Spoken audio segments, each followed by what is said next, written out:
What's going on, everyone? Welcome back to the show. So the midterm elections are in full swing, and we're learning a little bit more about some of the different candidates. We're going to talk about Graham Platner today because there was some controversy surrounding him, and I'm going to show you a clip from CNN first, and then I'm going to show you Graham Platner himself apologizing for some of the things that he's said in the past. So that's what we're going to focus on in this video. But first off, you guys can do me a favor. Please like the video. And if you're watching this video and you want to see more content like this, please consider subscribing to the channel. Okay, so Graham Platner. Who is Graham Platner? So he is running for Senate, U.S. Senate in Maine. And just about a week ago, he was the front runner when we were looking at Democrats. Now you have Janet Mills, who's the current governor. She's a Democrat.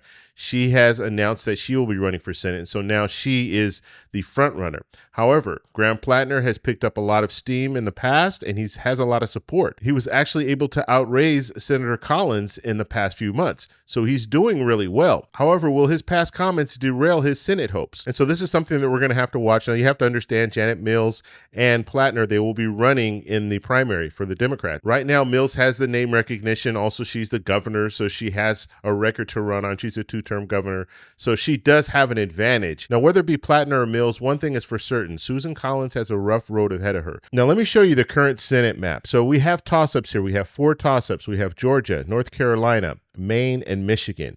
And what Democrats want to do is, obviously, they want to win Georgia. So Ossoff is there. He is an incumbent, so he's a Democrat. And so if he can maintain that seat, and if Democrats can win in Michigan, Democrats will have their eye on North Carolina and Maine. So let's say they win North Carolina. Now we're looking at Democrats at 48, Republicans at 51, and we're looking at Maine. So if Democrats can win Maine, now Democrats will have 49, Republicans will have 51. Republicans will still have the advantage, okay? So they will still have the majority in the Senate.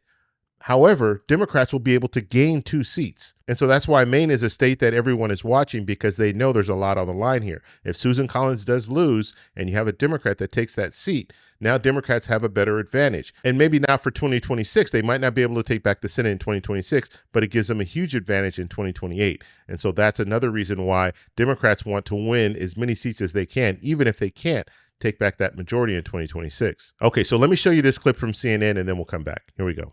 Let's talk about the battle for control of the Senate and start with Maine.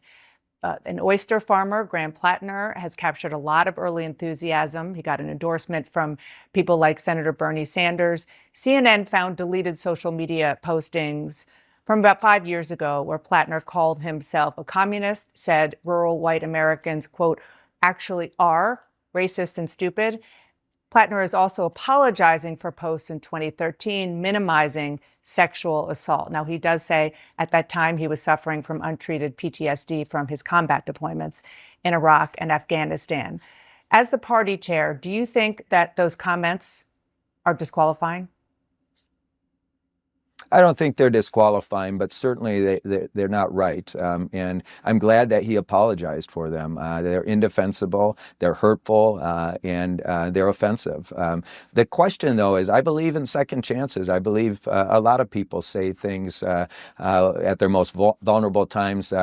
They say things when they're young that, again, are offensive. And you know, the question for me is whether or not they actually learn from them, whether or not they actually reflect on those, that they're sincere in their apology, and more importantly, that they have changed their behavior. And as I've listened to Graham Platner, I absolutely believe in his contrition here. I believe that he acknowledges that the words he used were harmful and offensive to so many people throughout this country.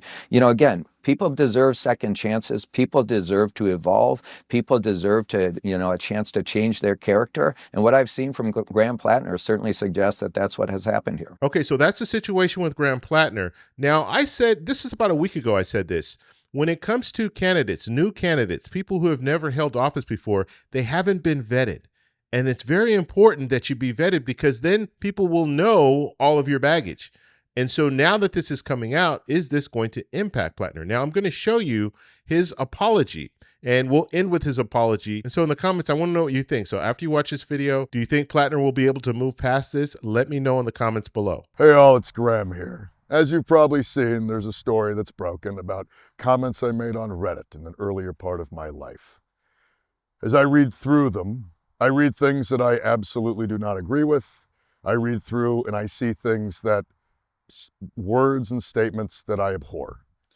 I also see the trajectory of my life. When I got back from Afghanistan in 2011, I stayed in the Army for another year. I got out in 2012.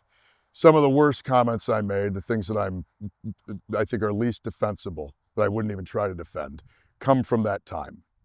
I had spent the bulk of my 20s in the infantry, deploying overseas, fighting in Iraq and Afghanistan. The infantry was a very male-dominated place. It's a very masculine world. When I was in, women weren't allowed in the infantry. It's changed now, and that's a good thing. But when I got out, I still had the crude humor, the dark feelings, the offensive language that really was a hallmark of the infantry when I was in it. I made comments that I'm not happy about, that I do not agree with, but they came from a time and place in my life. And as I watch, or as I read through the comments that were released, I can see myself changing. My language gets less crude, my thoughts and my feelings get a lot less kind of rough around the edges. I do get almost more disillusioned though, and it's important to know that this was a time in my life where I was struggling deeply. I got out of the Army in 2012. I had PTSD. I had depression. I had all of the things that come with serving in a war, in 2 wars, that I eventually began to not believe in at all. It left me feeling very unmoored. It left me feeling very disillusioned, very alienated, and very isolated. And I think like a lot of people, I went on the internet to post stupid things and get in fights and find some form of community in some way, some outlet for my feelings, for my rage, for my isolation. It wasn't until I found actual community that all went away. And the reason that I stopped posting on Reddit around 2020 and 2021 is because that was the point in my life where I had found this. I had moved back to my hometown. I'd found community. I'd started a business. I'd met someone to fall in love with. I'd been able to really begin to feel connected again. And not only did it let me feel connected, it also gave me a lot of hope. I had spent years being entirely isolated and feeling very, very angry about the system that had made me go through that experience. Coming back to Maine, moving back to my hometown, reconnecting with the community that I'm from, building real friendships, building real networks, real relationships with people, that helped cut my disillusion. I went from thinking that people were bad to knowing that people are good. I went from thinking that there was no hope to having nothing but hope. A hope that is rooted in the fact that it was in my community here in Sullivan, Maine, that I got to come home and build a nice life. That all changed for me, but it took me a long time to get there, and it was a very long journey. And along that journey, I was in different places that I'm not in now. I had different feelings that I don't have now. I had different thoughts and opinions that I certainly don't have now. But I am very proud of the person I am today. And it was that whole journey that got me here. And while I won't defend things I said in the past, I will just say that if it wasn't for that entire journey, I would not be who I am today. And I'm incredibly proud of who I am today. And so for those of you who have read these things and been offended, have read these things and seen someone that you don't recognize, I am deeply sorry. It's something that I see someone that I don't recognize either, not in who I am today. It is somebody that I do recognize though, somebody who is struggling, somebody who is having a very difficult time settling into a society that he felt betrayed by and left behind by after having to go fight in Iraq and Afghanistan. I'm sorry for this. Just know that it's not reflective at all of who I am. I don't want you to judge me on the dumbest thing I ever wrote on the internet. I would prefer if people could judge me on the person I am today. And I just want to say thank you all very much for your time. So that's all we have for this video. Make sure if you guys want to send me an email, you can do that, david@thetecshow.com. Like the video, subscribe for more, and check out these videos over here for some more great content. Talk to you later. Bye.